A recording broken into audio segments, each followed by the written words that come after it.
नमस्कार, स्वागत है आप सभी का एसीएन न्यूज पर। मैं हूं शाहीन खान। नजर डालते हैं खबरों पर। बीजापुर आईईडी विस्फोट में शहीद हुए 8 जवानों को मंगलवार को मुख्यमंत्री विष्णुदेव साय ने श्रद्धांजलि अर्पित की। दंतेवाड़ा जिला मुख्यालय में श्रद्धांजलि कार्यक्रम का आयोजन किया गया था। इस दौरान सीएम साय ने शहीद जवानों के परिवार से मुलाकात कर शहीद जवानों के पार्थिव शरीर को कंधा दिया। इस दौरान सीएम विष्णुदेव साय ने कहा कि नक्सली बौखला गए हैं, जिसके कारण उन्होंने इस कायराना हरकत को अंजाम दिया। आईईडी ब्लास्ट में डीआरजी के 8 जवान और बस्तर फाइटर्स की जान चली गई। मैं अमर जवानों को श्रद्धांजलि देता हूं। इस घटना में ड्राइवर की भी जान चली गई। उनका बलिदान व्यर्थ नहीं जाएगा। उन्होंने छत्तीसगढ़ की भलाई के लिए अपनी जान दे दी है।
आगे हो ना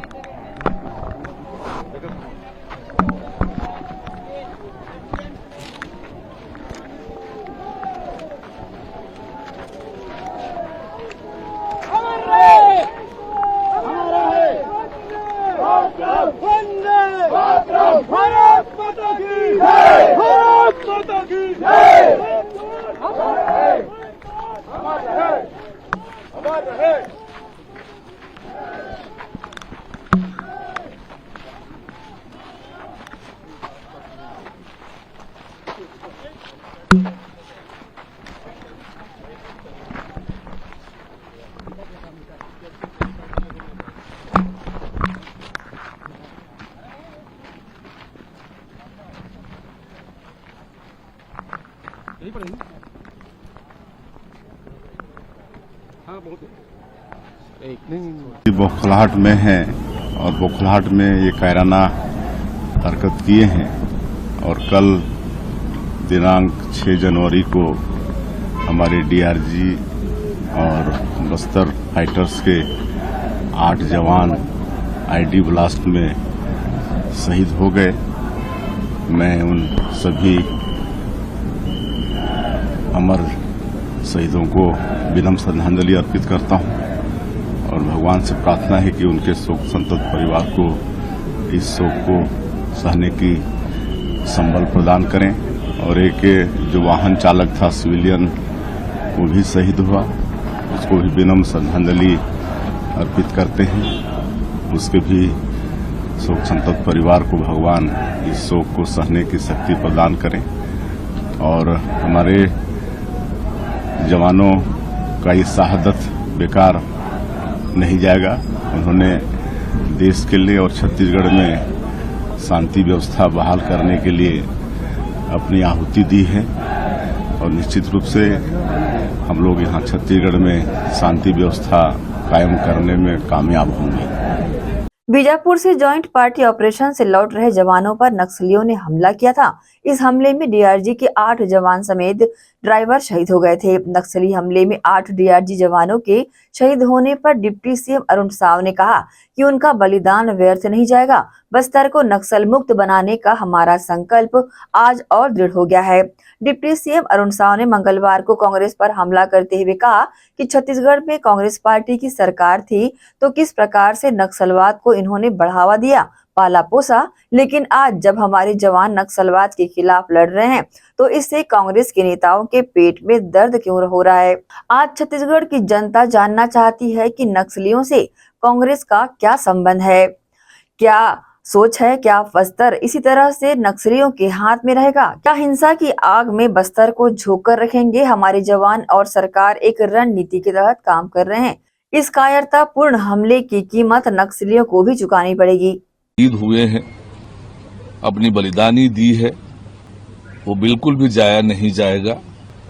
मैं उन वीर शहीदों को, जवानों को अपनी विनम्र श्रद्धांजलि अर्पित करता हूं और हमारा संकल्प और भी मजबूत हुआ है बस्तर को नक्सल मुक्त करने के लिए। ये जो कायराना हरकत नक्सलियों ने की है, इसका खामियाजा उन्हें भुगतना पड़ेगा। देखिए, जिस संकल्प के साथ प्रधानमंत्री माननीय नरेंद्र मोदी जी आज काम कर रहे हैं, देश को आतंकवाद, अलगाववाद और नक्सलवाद से मुक्त कराने के लिए, तो आज न केवल आतंकवाद, अलगाववाद, नक्सलवाद अपनी अंतिम सांसें गिन रहा है और इसलिए समय समय पर बौखलाहट में इस तरह की कायराना हरकत करते हैं। और वो दिन दूर नहीं जब देश से आतंकवाद, अलगाववाद और नक्सलवाद पूरी तरह से समाप्त होगा। कांग्रेस पार्टी की जब सरकार थी तो किस प्रकार से छत्तीसगढ़ में नक्सलवाद को इन्होंने बढ़ावा दिया, पाला पोसा, और आज जब हमारे जवान नक्सलवाद के खिलाफ ठोस और मजबूत लड़ाई लड़ रहे हैं, आज कांग्रेस नेताओं के पेट में दर्द क्यों हो रहा है। छत्तीसगढ़ की जनता जानना चाहती है कि क्या संबंध है इनके, क्या सोच है कि क्या बस्तर इसी तरह से नक्सलियों के हाथ में रहेगा, हिंसा की आग में झोंक कर रखेंगे। हमारे सुरक्षा बल के जवान और सरकार पूरी योजना और रणनीति से काम कर रहे हैं। ये जो दुर्भाग्यजनक घटना हुई है, ये नक्सलियों की कायराना हरकत है और इसकी बड़ी कीमत नक्सलियों को चुकानी पड़ेगी। जिस कांग्रेस पार्टी ने बार बार संविधान के साथ खिलवाड़ किया हो, जिस कांग्रेस पार्टी ने कभी संविधान का सम्मान न किया हो, जिस कांग्रेस पार्टी ने कुर्सी के लिए संवैधानिक प्रावधानों को ताक में रखा हो, वो कांग्रेस पार्टी इस प्रकार से यात्रा का दिखावा न करे, नाटक न करे। देश की जनता बखूबी जानती है कि कांग्रेस पार्टी ही है जिसने संविधान के साथ बार बार खिलवाड़ किया। संविधान निर्माता बाबा साहब अम्बेडकर के साथ किस प्रकार से उनको अपमानित किया, ये देश की जनता बखूबी जानती है। छत्तीसगढ़ के पूर्व डिप्टी सीएम टीएस सिंहदेव ने केंद्रीय गृह मंत्री अमित शाह की तारीफ की। उन्होंने कहा कि केंद्रीय गृह मंत्री अमित शाह राज्य का पूरा सहयोग कर रहे हैं। राजनीति को पृथक रखकर नक्सलवाद के खिलाफ काम हो। हर सरकार ने नक्सलवाद के खिलाफ काम किया है। पूर्व डिप्टी सीएम टीएस सिंहदेव ने आगे कहा कि गृह मंत्री नक्सलवाद खत्म करने की मंशा रखते हैं।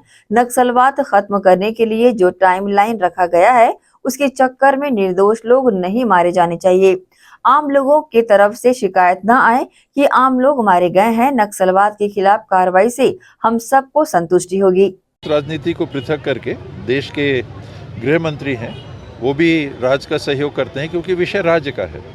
राज्य की सरकार का कानून व्यवस्था की जिम्मेदारी संविधान में सौंपी हुई है, तो राज्य को जो वो सहयोग करते हैं। और आज छत्तीसगढ़ बना और उसके पहले से जो भी कार्रवाइयाँ होती रही हैं, जो सरकारें रही हैं और जो उनके प्रमुख रहे हैं, उनने हमेशा पहल और प्रयास किया है कि इसको सीमित किया जाए और अंततः समाप्त किया जाए। गृह मंत्री जी भी वैसी मंशा रखते हैं, हर छत्तीसगढ़ का नागरिक वैसी मंशा रखता है, तो जितना जल्दी समाप्त हो वो उचित है, अच्छा है। लेकिन तरीका उसका ऐसा अपनाना चाहिए कि ये शिकायत आम लोगों की तरफ से ना आए कि कोई डेडलाइन मीट करने के लिए जो निर्दोष हैं उनकी भी कहीं अप्रिय स्थिति में उतना को ना पाए, कहीं किसी की जान ना जाए इस प्रकार की कार्रवाई में। तो सोच समझ के और आम नागरिक को इससे बचाते हुए कार्रवाई होनी चाहिए और बहुत उनका जो डेडलाइन है वो पूरा हो सके, हम सबको संतुष्टि होगी। नक्सली द्वारा किए गए सोमवार को आईईडी विस्फोट में शहीद जवानों को श्रद्धांजलि देने दंतेवाड़ा पहुंचे छत्तीसगढ़ कांग्रेस के अध्यक्ष दीपक बैज ने बीजापुर आईईडी ब्लास्ट पर कहा कि क्या सरकार अति आत्मविश्वास में है। बस्तर की भौगोलिक स्थितियां पूरी तरह से विपरीत है। इन परिस्थितियों में सरकार के अति आत्मविश्वास ने हमारे जवानों की जान जोखिम में डाल दी है। आज हमारे 8 जवान शहीद हुए हैं, जिसके लिए सरकार की गंभीर लापरवाही जिम्मेदार है। अगर सुरक्षा में चूक नहीं हुई होती तो हमारे 8 जवान शहीद नहीं होते। क्या सरकार ओवर कॉन्फिडेंस में है? क्योंकि बस्तर की भौगोलिक स्थितियां पूरी तरह से विपरीत है। इन विपरीत स्थितियों में चुनौती फोर्स के लिए सबसे बड़ा कठिन है, लेकिन इन परिस्थितियों में भी सरकार ओवर कॉन्फिडेंस में और हमारी जवानों की जान जोखिम में डालकर आज 8 जवान शहीद हुए। इसका जिम्मेदार है कौन? कहीं न कहीं सरकार की गंभीर लापरवाही है। इस लापरवाही का कौन है जिम्मेदार? अगर शायद मैं समझता हूं कि अगर थोड़ा सा सुरक्षा में चूक नहीं होता तो हमारे 8 जवान शहीद नहीं होते। सर, ओवर कॉन्फिडेंस की बात है, ऐसा क्यों लग रहा है आपको कि ओवर कॉन्फिडेंस? सरकार सिर्फ हवा में चल रही है, जबकि बस्तर की भौगोलिक स्थितियां जंगल, पहाड़, नदी, नाले बहुत विपरीत परिस्थितियां हैं। इन परिस्थितियों में सजगता और यहां पे सुरक्षा सबसे बड़ी चिंता है, लेकिन कहीं न कहीं सुरक्षा में चूक हुई है। इसकी वजह से इतनी बड़ी घटनाएं घटी है। अमित शाह तो पिछले 10 साल से गृह मंत्री हैं। पिछले 10 साल से यही सुनते आ रहे हैं हम कि हम भी चाहते हैं कि बस्तर में शांति आना चाहिए, लेकिन 2026 ही क्यों? शांति आने के लिए भले 1 से 2 साल 3 साल लग जाए, लेकिन जवानों की शहादत पे सरकार को ध्यान रखना चाहिए। जवानों की सुरक्षा पे सरकार को ध्यान रखना चाहिए। निर्दोष आदिवासियों की हत्या न हो, फर्जी एनकाउंटर न हो, सरकार को इस पे ध्यान रखना चाहिए। 2026 में शांति लाना है तो जवानों को इसी तरह लापरवाही बरते रहे, इसी तरह सुरक्षा में चूक करते रहे, निर्दोष लोगों को फर्जी एनकाउंटर करते रहे, इस पे हम बिल्कुल भी सहमत नहीं है। लगातार सुरक्षा बलों से मात खाकर बौखलाए नक्सलियों ने एक बार फिर से कायराना हरकत को अंजाम दिया है। सोमवार को बीजापुर जिले के कुटरू से बेदरे जाने वाले रास्ते पर अंबोली नाला पर बने पुल को नक्सलियों ने जवानों की गाड़ी को निशाना बनाकर ब्लास्ट किया। इस नक्सल ब्लास्ट में वाहन में सवार 8 डीआरजी जवान और एक ड्राइवर समेत 9 लोग शहीद हो गए। सभी जवान दंतेवाड़ा डीआरजी के बताए जा रहे हैं। बता दें कि केंद्रीय गृह मंत्री अमित शाह ने साल 2026 तक बस्तर से नक्सलियों के खात्मे का टारगेट रखा है। इसी अभियान में जुटी फोर्स की टुकड़ी बीजापुर जिले में ऑपरेशन के लिए निकली थी। जवानों को वापस लाने के लिए भेजे गए वाहन में सवार होकर जब वे लौट रहे थे, तभी नक्सलियों ने आईईडी विस्फोट कर वाहन को निशाना बनाया। बस्तर में आईईडी ब्लास्ट की पुष्टि आईजीपी सुंदरराज ने की है। विगत 2-3 दिनों से जिला बीजापुर, नारायणपुर, दंतेवाड़ा के सीमावर्ती इलाके में सुरक्षा बल द्वारा अभियान संचालित की जा रही थी। इस अभियान में टोटल अब तक 5 माओवादी की डेड बॉडी रिकवर की गई थी। हमारे एक जवान मुठभेड़ में उनका शहादत भी हुआ। तत्पश्चात अभियान के बाद सर्चिंग को पूर्ण करके सुरक्षा बल द्वारा वापस बेस कैंप आ रहे थे। इस दौरान जिला बीजापुर की बेदरे एवं कुट्टू के बीच में अम्बेली के पास माओवादी द्वारा लाए गए एक आईडी ब्लास्ट की चपेट में आने से हमारा एक वाहन आईडी के चपेट में आ गई थी। उसमें सवार हमारा 8 डीआरजी दंतेवाड़ा के जवान का शहादत हो गई, तो उसके एक ड्राइवर का भी शहादत हो गई। कुल 9 का शहादत का भी जानकारी प्राप्त हो रहे थे। उस स्पॉट में अभी रीइंफोर्समेंट टीम और अन्य जितना भी जो इवैक्यूएशन टीम पहुंच गए थे। अभी तक जो प्राथमिक जानकारी अनुसार कुल सुरक्षा बल का 8 एवं एक ड्राइवर, कुल 9 लोग का इस घटना में शहादत हो गए थे। और विस्तृत जानकारी जैसा घटनास्थल का इंस्पेक्शन के बाद फिर और भी जैसा फील्ड से जो जानकारी है उसी के पश्चात हम बता पाएगा। जैसा भी जो प्राथमिक जानकारी है सर, एक वाहन आईडी ब्लास्ट में चपेट मारने कारण से उसमें सवार टोटल जैसा 8 जवान डीआरजी का और एक ड्राइवर, कुल 9 का अभी कैजुअल्टी हो गई। रुकेंगे छोटे से ब्रेक के लिए, जल्द हाजिर होते हैं। आप सब बने रहिए एशियन न्यूज के साथ। जीटी डायग्नोस्टिक, जहां सबसे एडवांस टेक्निक्स के साथ सारी जांचें एक ही छत के नीचे। जीटी डायग्नोस्टिक लाए हैं आपके शहर में पहली बार मध्य भारत का सबसे एडवांस 3 टेस्ला एमआरआई, जो आपको देगा बेस्ट क्वालिटी इमेजेस और सारी स्कैनिंग 6 से 10 मिनट में हो जाती है, जहां आम एमआरआई मशीन 45 से 1 घंटे लेती है। इसमें है वाइट बोर, जिसमें मरीज अंदर जाते हैं तो उन्हें डर नहीं लगता, और साथ ही फीट फर्स्ट की सुविधा। डॉक्टर को इलाज करने में सुविधा। आप अपने डॉक्टर की सलाह से सही जगह MRI कराएं। GT डायग्नोस्टिक सेंटर में multi slice CT scan, ultrasound, echo एवं समस्त बाकी जांचों की सुविधा एक ही छत के नीचे। GT डायग्नोस्टिक में 24 घंटे सुविधा, स्वच्छ वातावरण एवं waiting area, qualified doctors, trained staffs. GT diagnostic near Nehru Nagar square, Priyadarshini परिसर, भिलाई।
ब्रेक के बाद आपका स्वागत है।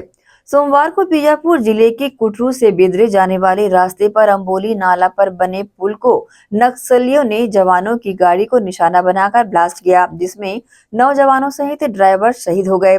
इस पर मुख्यमंत्री ने अपनी संवेदना व्यक्त करते हुए कहा कि ब्लास्ट में 8 जवानों सहित एक वाहन चालक के शहीद होने की खबर अत्यंत दुखद है।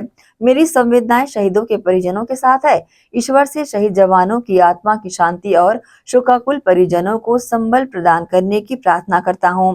बस्तर में चल रहे नक्सल उन्मूलन अभियान से नक्सली हताश हैं और विचलित होकर ऐसी कायराना हरकतों को अंजाम दे रहे हैं। जवानों की शहादत व्यर्थ नहीं जाएगी। नक्सलवाद के खात्मे के लिए हमारी ये लड़ाई मजबूती से जारी रहेगी। जिले में विकास का काम होगा। सर, बीजापुर में नक्सली हमला, उसका क्या कहना? देखिए, सभी को मालूम है, पूरा देश को मालूम है कि जब से हमारी सरकार आई है 1 साल से ज़्यादा हो गया है, नक्सलवाद के साथ मजबूती के साथ लड़ाई लड़ रहे हैं। हमारे सुरक्षा बल के जवान बहुत उत्साह के साथ लड़ाई लड़ रहे हैं और हमारे केंद्रीय गृह मंत्री जी का भी संकल्प है कि मार्च 2026 तक देश से इस नक्सलवाद को समाप्त करना है और जिस मजबूती के साथ लड़ाई लड़ रहे हैं मुझे पूरा विश्वास है कि उनका संकल्प पूरा होगा। हमारे बस्तर का जो एक हिस्सा करीब 5 जिले जो नक्सल प्रभावित है, आने वाले मार्च 2026 तक नक्सलवाद वहाँ से भी समाप्त होगा, वहाँ पर शांति व्यवस्था होगी। आज लगातार उस क्षेत्र में सुरक्षा कैंप खोल रहे हैं और 17 विभाग और 53 योजनाओं को नियत निलाना योजना के माध्यम से उस क्षेत्र में मजबूती के साथ सरकार पहुंचाने का काम कर रही है। बड़ी संख्या में जवानों की शहीद होने की बीजापुर में जो घटना है उससे बड़ी संख्या में जवानों की शहीद होने की सूचना आ रही है। ऐसा नहीं है, आप ओवरऑल देखेंगे तो बहुत कम कैजुअलिटी अपने जवानों का है। ऐसा पहले नहीं होता था, पहले दोनों तरफ से कैजुअलिटी होती थी, लेकिन अब सैनिकों की बहुत कम कैजुअलिटी हो रही है। सोमवार को नक्सलियों ने बीजापुर के कुटरू बेदरे सड़क पर आईडी ब्लास्ट किया। इस हमले में दंतेवाड़ा के 8 डीआरजी जवान और 1 ड्राइवर शहीद हो गए। घटना के बाद छत्तीसगढ़ विधानसभा अध्यक्ष और पूर्व मुख्यमंत्री डॉक्टर रमन सिंह ने शहीद जवानों के परिजनों के प्रति अपनी संवेदना व्यक्त की है। डॉक्टर रमन सिंह ने कहा कि जब भी इनके खिलाफ बड़े ऑपरेशन होते हैं तो ये नक्सली काराना हमले पर उतारू हो जाते हैं। मैं इस हमले में शहीद हुए जवानों के परिजनों के प्रति अपनी संवेदना व्यक्त करता हूं। छत्तीसगढ़ सरकार और केंद्र सरकार जो बड़ा कदम उठा रही है वह इस कदम को और आगे ले जाएगा। ये नक्सल जब इनके खिलाफ बड़े ऑपरेशन चलते हैं वो कायराना हरकत पे उतारू आते हैं और ब्लास्ट करके जवानों को करीब जो अभी तक की जानकारी आ रही है कि हमारे 10 जवान शहीद हुए हैं। वो निश्चित रूप से इस पूरे घटना में हम अपनी दुख व्यक्त करते हैं। उनके परिवार को इस तकलीफ को सहने की इच्छा शक्ति दे भगवान।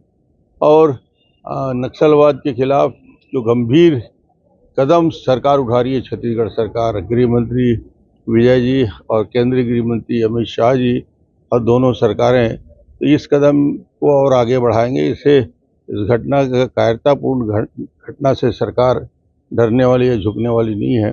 कठोरता से इनके खिलाफ कार्रवाई जारी रहेगी। नक्सलियों ने बीजापुर के कुटरू बेदरे सड़क पर आईडी ब्लास्ट किया था। इस बड़ी घटना में दंतेवाड़ा डीआरजी के 8 जवान और 1 ड्राइवर शहीद हो गए थे।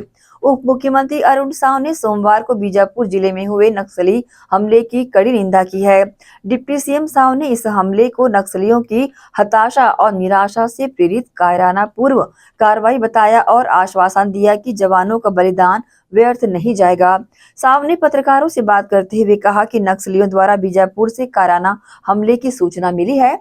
मैं जवानों के परिवारों के प्रति संवेदना व्यक्त करता हूं। ये कायराना हरकत है। जवान नक्सलियों को खत्म करने की दिशा में काम कर रहे हैं, लेकिन उन्होंने हताशा और निराशा में ऐसा किया। बीजापुर से ये एक नक्सलियों की कायराना हरकत की जानकारी आई है।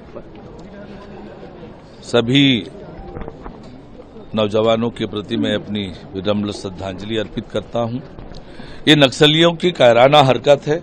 जिस प्रकार से सुरक्षा बल के जवान अंदर घुसकर नक्सल मुक्त करने की दिशा में काम कर रहे हैं, ये हताशा में, निराशा में की गई कार्रवाई है।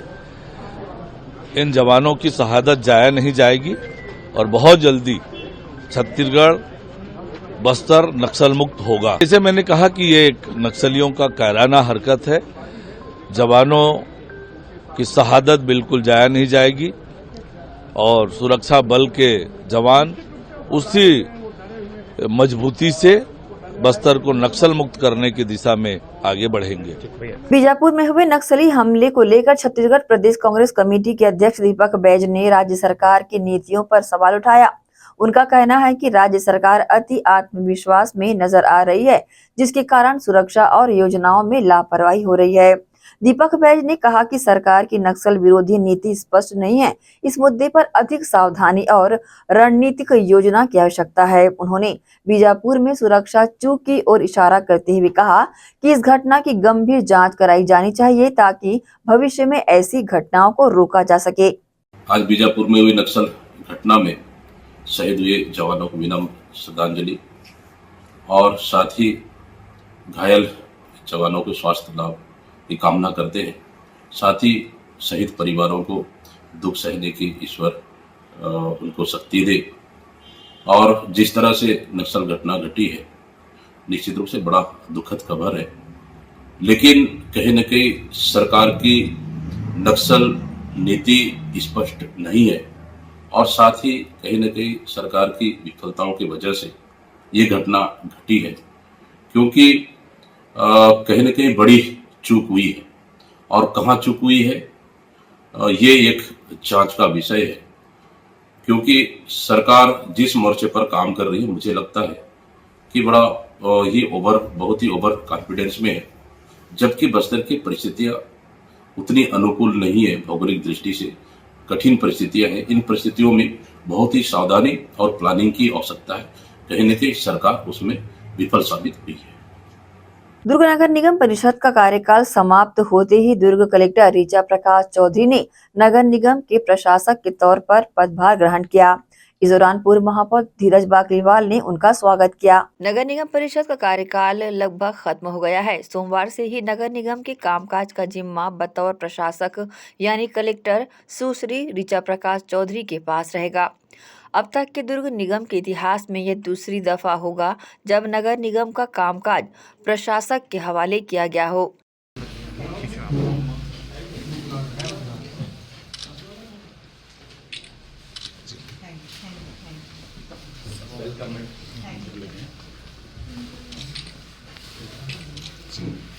आपको बता दें, राज्य सरकार ने जिला कलेक्टरों को प्रशासक बनाया है। इसी कड़ी में कलेक्टर सुश्री ऋचा प्रकाश चौधरी ने नगर निगम के प्रशासक के तौर पर सुबह 11 बजे पदभार ग्रहण किया। इस मौके पर कमिश्नर सुमित अग्रवाल, पूर्व महापौर धीरज बाकलीवाल, पूर्व MIC सदस्य अब्दुल गनी, संजय कोहले, दीपक साहू सहित निगम अधिकारी कर्मचारी मौजूद रहे। 60 लोगों का शहर एक आदमी से संभालना आसान नहीं है। उम्मीद है कि जल्दी आप लोग भी अपने लड़ाई में बढ़ जाएं और आईटी इलेक्शन वगैरह जल्दी ही हो जाएंगे, तो आप लोग उसमें करें। तब तक हम संभालेंगे, उसके बाद में आपका शहर आपका। आगामी महापौर चुनाव तक प्रशासक ही नगर निगम की जिम्मेदारियों को संभालेंगे। जब तक आचार संहिता नहीं लग जाती, प्रशासक ही सभी फैसले करेंगे और टेंडर की जो प्रक्रिया होगी उसे प्रशासक ही कराएंगे। MIC और सामान्य सभा की ओर से लिए जाने वाले निर्णय करने का अधिकार भी प्रशासक के पास रहेगा। आचार संहिता लागू होने के बाद नए काम पर रोक जरूर लग जाएगी और इस दौरान कलेक्टर और नगर निगम प्रशासक सुश्री ऋचा प्रकाश चौधरी ने कहा कि नगर निगम में पुराने परिषद का कार्यकाल 5 जनवरी 2025 तक का था। उनका कार्यकाल समाप्त हुआ। इसके बाद राज्य शासन की अधिसूचना है कि कलेक्टर को प्रशासक के तौर पर नियुक्त किया गया है। कलेक्टर ऋचा प्रकाश चौधरी ने पदभार ग्रहण करते ही कमिश्नर सुमित अग्रवाल सहित अधिकारियों को आवश्यक दिशा निर्देश दिए। क्या प्राथमिकता है? शासन के निर्देशानुसार दुर्ग नगर निगम का जो कार्यकाल समाप्त होने के बाद में प्रशासक की नियुक्ति का आदेश जारी किया गया था, उसके परिप्रेक्ष्य में आज मैंने दुर्ग नगर निगम के प्रशासक का प्रभार ग्रहण किया है। जो शहर की मेन समस्याएं हैं, जो हमारे बेसिक काम रहते हैं, आपकी सड़कें साफ रहें, समय पे पानी चला जाए, कचरा आपका उठ जाए, और कोई समस्या अगर आती है जो हमारी पूरी 2.5 लाख से ऊपर की हमारी पॉपुलेशन है, उनको किसी प्रकार की कोई दिक्कत ना आए, ये हमारा पूरा प्रयास रहे। ACN न्यूज के लिए दुर्ग से नसीम फारूकी की रिपोर्ट। एक और ब्रेक के लिए जल्द हाजिर होते हैं। आप सब बने रहिए ACN न्यूज के साथ। GT डायग्नोस्टिक, जहां सबसे एडवांस टेक्निक्स के साथ सारी जांचें एक ही छत के नीचे। GT डायग्नोस्टिक लाए हैं आपके शहर में पहली बार मध्य भारत का सबसे एडवांस 3 टेस्ला MRI, जो आपको देगा बेस्ट क्वालिटी इमेजेस और सारी स्कैनिंग 6 से 10 मिनट में हो जाती है, जहां आम MRI मशीन 45 से 1 घंटे लेती है। इसमें है वाइट बोर्ड, जिसमें मरीज अंदर जाते हैं तो उन्हें डर नहीं लगता, और साथ ही फीट फर्स्ट की सुविधा, डॉक्टर को इलाज करने में सुविधा, आप अपने डॉक्टर की सलाह से सही जगह MRI कराएं। GT डायग्नोस्टिक सेंटर में multi slice CT scan, ultrasound, echo एवं समस्त बाकी जांचों की सुविधा एक ही छत के नीचे। GT डायग्नोस्टिक में 24 घंटे सुविधा, स्वच्छ वातावरण एवं waiting area, qualified doctors, trained staffs. GT diagnostic near Nehru Nagar square, Priyadarshini परिसर, भिलाई। श्री शंकराचार्य प्रोफेशनल यूनिवर्सिटी जुनवानी, जी हाँ, सत्र 2024-25 के लिए प्रवेश प्रक्रिया प्रारंभ है। डिप्लोमा इन फार्मेसी एवं बैचलर ऑफ फार्मेसी के लिए प्रवेश प्रारंभ है। बिना PPHD दिए सीधा प्रवेश। इतना ही नहीं, 10वीं और 12वीं में गणित और विज्ञान के छात्रों के लिए सुनहरा अवसर है। सीमित समय, सीमित सीटें। अगर है सपनों को पूरा करना तो भरना होगा ऊंची उड़ान। जल्दी करें, प्रवेश प्रारंभ है। प्रेजेंटली शंकराचार्य ग्रुप के अंदर 4 फार्मेसी कॉलेजेस हैं। इन चारों फार्मेसी कॉलेजेस में diploma in pharmacy and bachelor of pharmacy की कोर्सेज रन होती हैं। साथ में masters in pharmacy and PhD की कोर्सेज भी हम ऑफर करते हैं। शंकराचार्य प्रोफेशनल यूनिवर्सिटी के अंडर ये चारों कॉलेज एफिलिएटेड हैं and most importantly pharmacy council of India ने चारों कॉलेजेस को अनुमोदन दिया है। जैसे कि आप जानते हैं, Shankaracharya group is famous for its infrastructure, its faculty, its students group, and in every aspect we are on top as from 2008. So in this year also, अगर आप चाहते हैं कि आप 12th के बाद साइंस में आपके भविष्य बनाना चाहते हैं तो शंकराचार्य प्रोफेशनल यूनिवर्सिटी में एक बार जरूर आए। फार्मेसी कोर्स में अभी डायरेक्ट एडमिशन 12th की परसेंट बेसिस पे दिया जा रहा है, तो जल्द से जल्द संपर्क करें। तो एडमिशन हेतु जल्दी करें। Shri Shankaracharya professional university Junwani, Bhilai, Chhattisgarh. संपर्क करें 9977258200।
ब्रेक के बाद एक बार फिर से आप सभी का स्वागत है।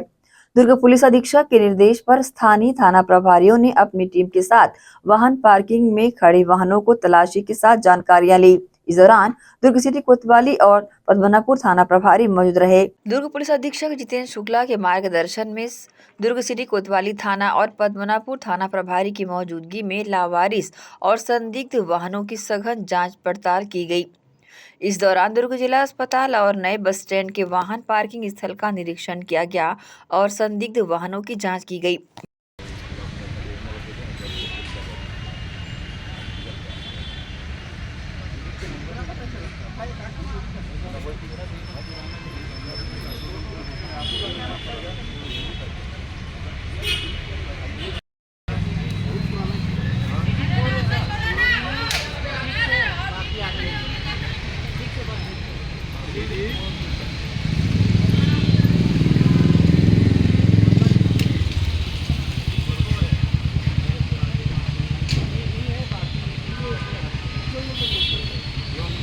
इसी कड़ी में प्रभारी सिटी कोतवाली के विजय यादव और पद्मनाभपुर थाना प्रभारी केशव कोशले ने बताया कि सशक्त ऐप के माध्यम से चोरी हुए वाहन और किसी घटना में उपयोग हुए वाहनों की जांच की जा रही है, इसलिए ये अभियान निरंतर जारी रहेगा। इस संबंध में उन्होंने प्रतिक्रिया दी। एक एप्लीकेशन डेवलप किया गया है जिसमें चोरी की गई वाहनों की एंट्री की जाती है। उस ऐप का नाम सशक्त ऐप है, जिसमें चोरी की गई वाहनों के संबंध में अगर चोरी की गई वाहनों का नंबर डालते हैं या कोई भी वाहन का नंबर डालते हैं, अगर वह चोरी की गई है तो उस एप्लीकेशन के माध्यम से हमको पता चल जाता है। और कोई भी गाड़ी पाई जाती है जांच के दौरान, जिस थाने में अपराध पंजीबद्ध है उस थाना प्रभारी को उसको अवगत कराकर उसमें अग्रिम कार्रवाई की जाएगी। ठीक से यही करना चाहते हैं, किसी भी प्रकार का वाहन चोरी के संबंध में कोई जानकारी हो तो। पुलिस में वरिष्ठ जो पुलिस अधिकारी हमारे हैं उनके द्वारा सशक्त ऐप के माध्यम से वाहनों में जो संदिग्ध किस्म के वाहन हैं और अपराध घटना कारित करने में जिस वाहन का उपयोग किया जाता है या जो जैसे जिला दुर्ग अस्पताल है वहाँ भी बहुत समय से जो गाड़ियाँ स्टैंड करके रखी गई वो भी संदिग्ध होंगे उस संबंध में। और साथ ही जो अपना जिला दुर्ग बस स्टैंड है उन पे सशक्त ऐप के माध्यम से सारे नंबरों को गाड़ियों को चेकिंग की जा रही है, नंबर को उसमें अपलोड करके सारी चीज़ों को चेक की जा रही है। अभी जिला दुर्ग अस्पताल का जो वाहन पार्किंग है उसमें जितनी भी गाड़ियां हैं उनको सर्च किया जा रहा है और संदिग्ध होने पर विधिवत कार्रवाई की जाएगी। एसीएन न्यूज के लिए दुर्ग से नसीम फारूकी की रिपोर्ट। प्रकाश पर्व के अवसर पर सोमवार को चरोदा स्थित गुरुद्वारा में सरबसदानी गुरु गोविंद सिंह की प्रकाश पर्व मनाया गया। सिख समाज के लोगों ने गुरु साहिब जी के सहज पाठ का भोग लगाया। इस दौरान गुरुद्वारे में धार्मिक उत्सव सा माहौल बना रहा। खालसा पंथ के संस्थापक व सिखों के 10वें गुरु साहिब गुरु गोविंद सिंह जी महाराज 398वां प्रकाश पर्व सोमवार को चरोदा के गुरुद्वारे में धूमधाम के साथ मनाया गया। इस मौके पर गुरुद्वारा में दिन भर धार्मिक अनुष्ठान होते रहे, जिसमें सिख धर्मों के अलावा अन्य समुदाय के लोगों ने बढ़ चढ़कर भाग लेते हुए आपसी भाईचारे की मिसाल कायम की।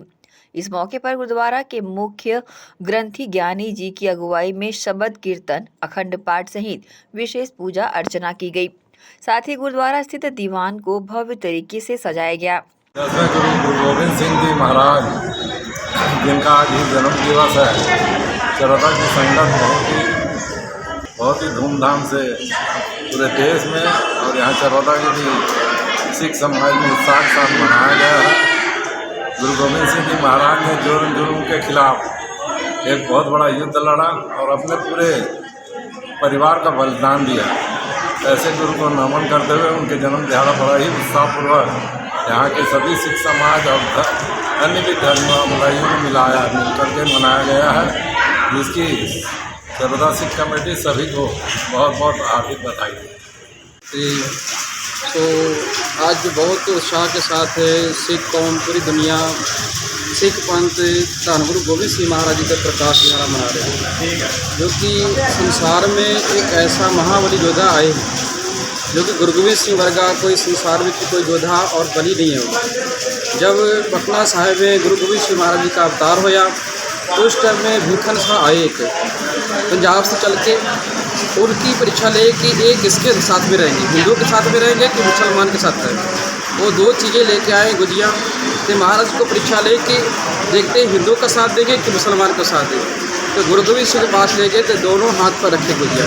इनका मतलब था कि ये मुसलमान का भी साथ देंगे और हिंदू का भी साथ देंगे। तो दोनों धर्मों को गुरु सिंह महाराज ने सत्कार किया है, दोनों धर्मों को जरा है सत्कार किया है। और जो जुल्म है उसके साथ गुरु गोविंद सिंह महाराज ने जरा है लड़ाई की है, किसी से बैर नहीं था, सिर्फ एक जुल्म के साथ उनका बैर था। तो ऐसे महान गुरु सतगुरु जी जिनका इतिहास बहुत लंबा चौड़ा है, तो इतने वचन के साथ मैं माफी मांगता हूँ। आप जी का धन्यवाद है, समूह संगता की बधाई है इस उत्सव की। वाहिगुरु जी का खालसा, वाहिगुरू जी की फतेह। प्रकाश पर्व पर इस कार्यक्रम को लेकर सिख समुदाय के लोगों में खासा उत्साह देखा गया। लंगर का भी आयोजन सिख समाज के द्वारा यहां पर किया गया था, जिसमें बड़ी संख्या में लोग शामिल रहे। एसीएन न्यूज के लिए शरण खरे की रिपोर्ट। बीजापुर सड़क निर्माण में हुई भ्रष्टाचार को उजागर करने को लेकर पत्रकार मुकेश चंद्राकर की हत्या के विरोध में आपने प्रदर्शन कर राज्यपाल के नाम ज्ञापन सौंपा। बीजापुर में हुए पत्रकार की हत्या के विषय को लेकर आम आदमी पार्टी ने पटेल चौक पर जमकर प्रदर्शन किया। साथ ही ज्ञापन जिलाधीश के माध्यम से राज्यपाल के नाम दिया गया।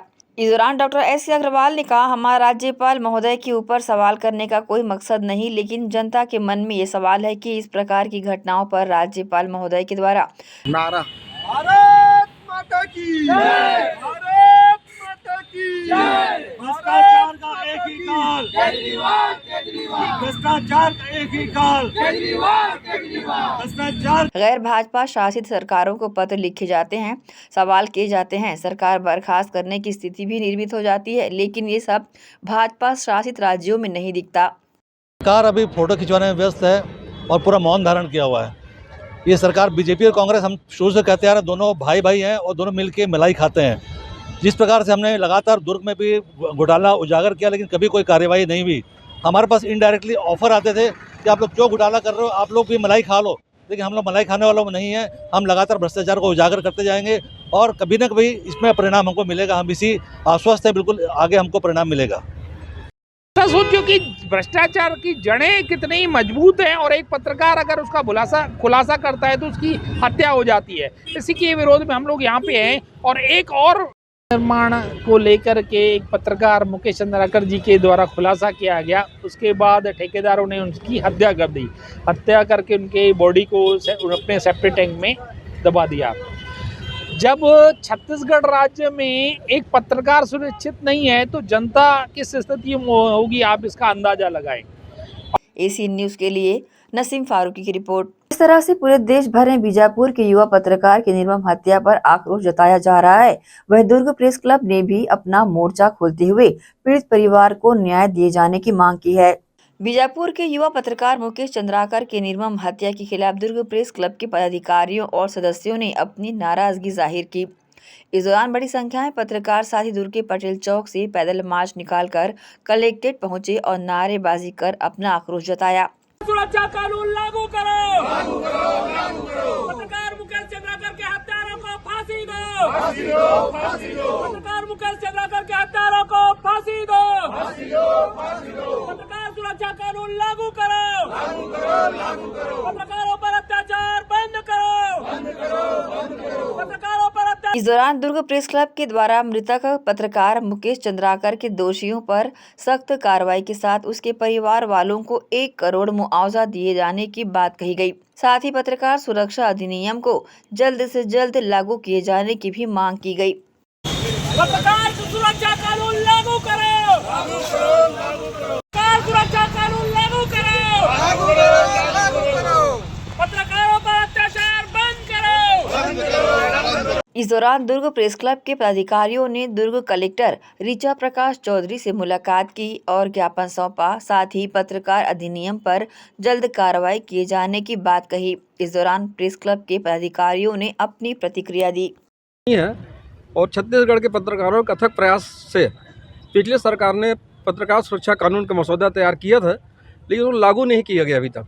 उसको लागू करना चाहिए, कड़ाई से लागू करना चाहिए, उसमें कुछ संशोधन भी करना चाहिए। मतलब आज हम लोग बस्तर के पत्रकार, बस्तर जंक्शन के यूट्यूब चैनल के यूट्यूबर के जो मुकेश चंद्राकर जी है, उनकी नृशंस हत्या की गई है। उसके लिए हम लोग शोक व्यक्त करते हुए और ज्ञापन राज्यपाल कलेक्टर को ज्ञापन दिया गया है कि पत्रकार सुरक्षा कानून लागू किया जाए। हत्यारों तो खैर पकड़े गए हैं, उन्हें कड़ी कड़ी सजा, फांसी सजा दिया जाए। बीजापुर के युवा पत्रकार साथी मुकेश चंद्राकर जो निष्पक्ष पत्रकारिता कर रहे थे और समाज की बुराइयों को लोगों तक सामने ला रहे थे, लेकिन कुछ लोगों को उनका यह अच्छा कार्य पसंद नहीं आया और उनकी असामयिक तत्वों ने हत्या कर दी। प्रेस क्लब दुर्ग इस हत्या की घटना की घोर निंदा करता है। जैसा कि आप जानते हो कि हम लोग लंबे समय से दुर्ग प्रेस क्लब और प्रदेश भर के अन्य प्रेस क्लब पत्रकार सुरक्षा कानून लागू करने की मांग कर रहे हैं, लेकिन अभी तक नहीं हो पाया। मैं राज्यपाल महोदय और मुख्यमंत्री महोदय से निवेदन करूंगा कि वो पत्रकार सुरक्षा कानून को जल्द से जल्द लागू करें। इसके अलावा हम लोगों ने आज राज्यपाल और मुख्यमंत्री महोदय के नाम कलेक्टर महोदय को ज्ञापन सौंपकर मुकेश, जो हमारे पत्रकार साथी है मुकेश चंद्राकर के हत्यारे को फांसी की सज़ा दे। इसके अलावा पीड़ित परिवार के किसी भी एक सदस्य को सरकारी नौकरी दे और राज्य शासन पीड़ित परिवार के भरण पोषण के लिए 1 करोड़ राशि का मुआवजा राशि दे। इसके अलावा पत्रकार सुरक्षा कानून लागू करिए, सब हम मांग को लेकर आए थे। पत्रकारों ने हमेशा प्रदेश में देश में शांतिपूर्ण प्रदर्शन किया है, लेकिन अगर जल्द हमारी मांगें अगर पूर्ण नहीं होती तो हम धरना प्रदर्शन के माध्यम से भी आगे कदम उठाएंगे। हमारे पत्रकार साथी मुकेश चंद्राकर की हत्या बेहद निंदनीय है। पूरी समाज, हमारी पूरी पत्रकार बिरादरी इस घटना की घोर निंदा करते हैं। आज हम दुर्ग के सारे पत्रकार साथी माननीय राज्यपाल जी और माननीय मुख्यमंत्री के नाम से ज्ञापन देने आए थे। ज्ञापन हमने कलेक्टर मैडम को दे दिया है और हमारी मांग है कि प्रदेश में पत्रकार सुरक्षा कानून तत्काल लागू किया जाए। पत्रकारों की सुरक्षा की गारंटी हो। एक पत्रकार तमाम चुनौतियों से, तमाम जोखिम लेकर के काम करता है, तो उसकी सुरक्षा बहुत ज़रूरी है। इसलिए भी ज़रूरी है क्योंकि जिस तरह से घटना हुई है बस्तर में, कोंडागांव में, पूरा देश, न केवल छत्तीसगढ़ के पत्रकार बल्कि पूरे देश के पत्रकार उद्दलित हैं। आज हम ज्ञापन में यही मांग किए हैं, उसके जो आरोपी हैं उसको कड़ी से कड़ी सज़ा मिले, बल्कि सीधे फांसी की सज़ा मिलनी चाहिए। साथी दुर्ग के ज्ञापन देने कलेक्टर आए हैं। एसीएन न्यूज के लिए दुर्ग से नसीम फारूकी की रिपोर्ट। सीट बद्रीलाल खंडेलवाल शिक्षा महाविद्यालय में बीएड के छात्र और प्राध्यापकों के सांस्कृतिक कार्यक्रम का आयोजन किया गया, जिसमें रंगोली, मेहंदी, व्यंजन बनाव सहित विभिन्न प्रतियोगिताओं का आयोजन किया गया, जिससे बड़ी संख्या में कॉलेज के छात्राओं ने हिस्सा लिया। सेठ बद्रीलाल खंडेलवाल शिक्षा महाविद्यालय दुर्ग में बीएड के छात्र प्राध्यापकों के लिए 1 सप्ताह का सांस्कृतिक कार्यक्रम आयोजित किया गया, जिसके अंतर्गत रंगोली, मेहंदी, अनुपयोगी वस्तुओं से उपयोगी वस्तुएं बनाना, मोनो एक्ट, व्यंजन बनाओ प्रतियोगिता, पूजा थाली सजाओ प्रतियोगिता, क्रिकेट, शतरंज, बैडमिंटन आदि का आयोजन यहां पर किया जा रहा है।